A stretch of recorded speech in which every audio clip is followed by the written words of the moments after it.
আসসালামু আলাইকুম। সবাই কেমন আছেন? আশা করি সবাই খুব ভালো আছেন।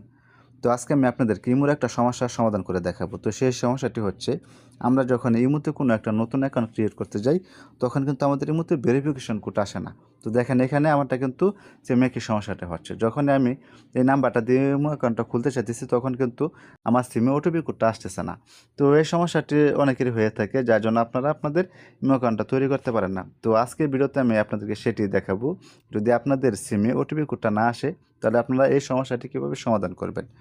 তো এই সমস্যাটির সমাধান করার আগে আপনাদের কাছে ছোট্ট একটা অনুরোধ থাকবে, যদি ভিডিওটি দেখে আপনাদের কোনো উপকার হয়ে থাকে তাহলে অবশ্যই ভিডিওটিতে একটি লাইক দিয়ে যাবেন।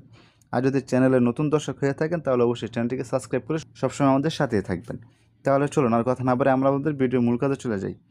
তো মূলত ইমোতে এই ভেরিফিকেশন কোডটা যা আসে না, তো আপনার কন্ট্যাক্ট নাম্বারে ইমোর ভেরিফিকেশন কোডটা না আসার কারণ হচ্ছে, তো আমি আপনাদেরকে একটু কোনো প্র্যাকটিক্যালি দেখানোর জন্য এখান থেকে আমি আমার ফোনে ডায়াল পেডে চলে আসতেছি। ফোনে ডায়াল পেডে আসার পর এখান থেকে আমি আমার ফোনের ব্যালেন্সটা একটু চেক দিয়ে দেখাই আপনাদেরকে। জাস্ট আমি আপনাদেরকে দেখাচ্ছি তো যে আপনাদের ফোনে ওটিপি কোডটা কেন আসে না। তার জন্য এখান থেকে আমি একটু আপনাদেরকে প্র্যাকটিক্যালি বোঝাতে চাইতেছি, যাতে আপনাদের বুঝতে কোনো সমস্যা না হয়।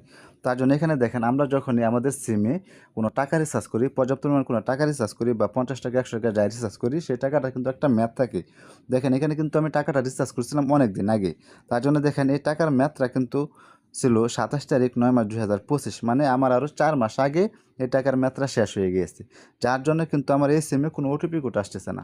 এখানে শুধু ওটিপি কোড না, এখানে যদি আমি আমার এই সিম দিয়ে যদি কাউকে কল দিতে যাই, তাহলে কিন্তু আমি কাউকে কলও দিতে পারবো না। অবশ্যই আমার সিমে কল আসবে, কিন্তু আপনি কাউকে কলটা দিতে পারবেন না।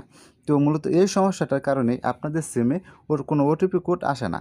তো আপনাদের যদি এই সমস্যাটা হয়ে থাকে, তাহলে অবশ্যই আপনাদের সিমে পর্যাপ্ত পরিমাণ কিছু টাকা রিচার্জ করে নেবেন, যাতে আপনাদের সিমটা সচল থাকে। যদি আপনাদের সিমটা সচল থাকে, তাহলে দেখবেন যে অবশ্যই আপনার সিমে ওটিপি কোডটা চলে আসতেছে।